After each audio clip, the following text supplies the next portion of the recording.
of weeks in terms of that second half, just the 1 point, but I suppose the resilience to hold on there when the Dragons were really pressing. Yeah, it probably sits where it has every week at the moment. Like we're not playing our best football in the second half, but we're very tough at the end and resilient. We're obviously losing a lot of players of injuries, and boys are finding a way. We've got a lot of young guys learning on the run, which is cool. But it's hard for them, and I think they're doing a great job to push through it right at the end there. I thought we got better the harder it got at the end, which I was happy with. But up until that, we were just making stuff up and hanging on by 3.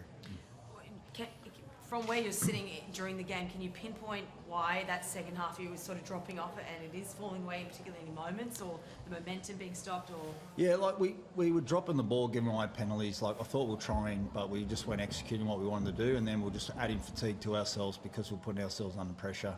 And none of the 50-50s were going for us. Like we almost had intercepts and going the other length, and then next thing got 6 to go. But we were bringing a lot of it on ourselves. And look, it's frustrating, I think, for everyone that loves the Warriors right now, those moments.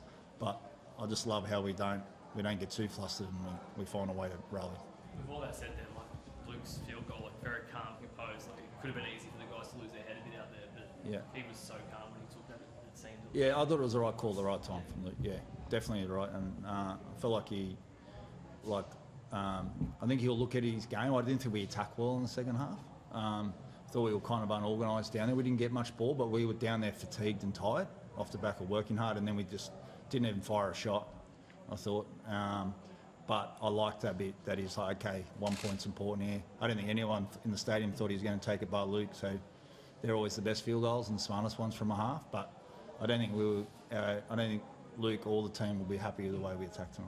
It was almost like he deceived them, right? Because like, it wasn't like he stood super deep, so it kind of felt like they weren't expecting it. Well, there was no kick pressure, so they weren't expecting it, but like it almost looked deliberate that he deceived them by not going super deep. I don't want to give away too much there, but Luke actually practiced that deception bit that he looks like he's playing, and then he knows what he wants to do. So he's actually putting a lot of time into those little things like that happened to be big plays at the time. It's been a big year for him, hasn't it? Like taking that jersey, there's a fair bit of pressure there, and or at least externally, like when you take that jersey. The way he's played though, like I'm sure. Look, the funny thing is, I actually don't think it's one of his better games tonight. I love him. Like, I think he's unbelievable. Like, I think he's going to be a great player. But I feel like tonight the field goal and the last 2 minutes, I thought he was really clear. But I reckon he'll walk in there tonight, like, happy with the moment that he stood up and kicked it. But I reckon he'll actually not be that happy with the way he played, because he's got high standards, Luke, and we love his progression. And I reckon what he learned tonight will be another good learning curve. So he kicks again, and how he can bring some real energy to our play in our second half. Just starts the season whole, like he goes second on the ladder now.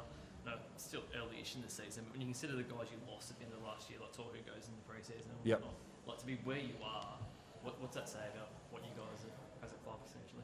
Yeah, I mean, like I'm learning this as I go too. When we lose a lot of experience, like blokes step up into that space, and like Barney, Fish, Kurt Capewell, Wade Egan, they've just been amazing chants. You wouldn't actually, we miss them and we celebrate our past and we love those guys, but we also are really happy what these guys are stepping into those shoes, and we've worked actually really hard on our leadership, and these boys are doing a terrific job guiding such a young group. Like we've got such young players learning on the run, and I'm really proud of what Barney and those senior players are doing. What becomes important from this point on, I suppose, with this momentum that you had a great on-the-road record too, but what becomes important from here on in, because we are still so early in the season, for you to continue with this and not to get in and around that craze of sitting second on the ladder? How do you sort of get a lid on that? Well, we aren't performing great, but we're winning, and our big thing at the moment is how do we learn while we win, and the moment we stop learning when we win is the moment we're going to get smacked in the face. So we've got to keep going like that, and we've got to be grounded, because I don't generally believe the boys are going to be wrapped in the performance. I think they'll be wrapped in the result and how gritty we were, but I think they'll be chasing a lot of improvement in our game this week. Bunty, he didn't return his... Yeah, he's done a knee. Don't know how bad it is yet. Obviously Jackson forward, concussion. There's a few Thai boys there that obviously playing minutes that they've never ever had to play in their lives because of that, and yeah, they're hanging in there. That's a bit Aaron Clark, like just the way he's gone this year. Like when he comes back to the club, it's probably people don't look at that as like a big name signing or whatever, but it feels like he's been really important. I reckon you should ask Barney because he yeah. plays with him every week, and I love him, but he can talk to him more about it. Yeah, no, been unreal for us, Clarkie. Just come in, just fit in straight away. He's obviously been at the club before, so he has that strong connection. But just what I love is he's come and brought his style. He hasn't tried replicating Tohu's game or anyone else's game, and he's creating momentum for us. He's defending really well and getting big minutes out of him, which I don't think he would have done at NRL level. So. Like a lot of people have come over to New Zealand, they've just taken their chance and enjoying the football. I mean, it's just in that game itself. Did it feel like how, as a team, were you guys able to compose yourself going for that last 10-15 minutes when you guys let the points in, and B, as Andrew referred to, like the sets of attack you had on their line, you had maybe 3 or 4 in a row where sort of weren't able to produce much. Yeah, mate, just facing our reality was what we were doing. We had blokes down and.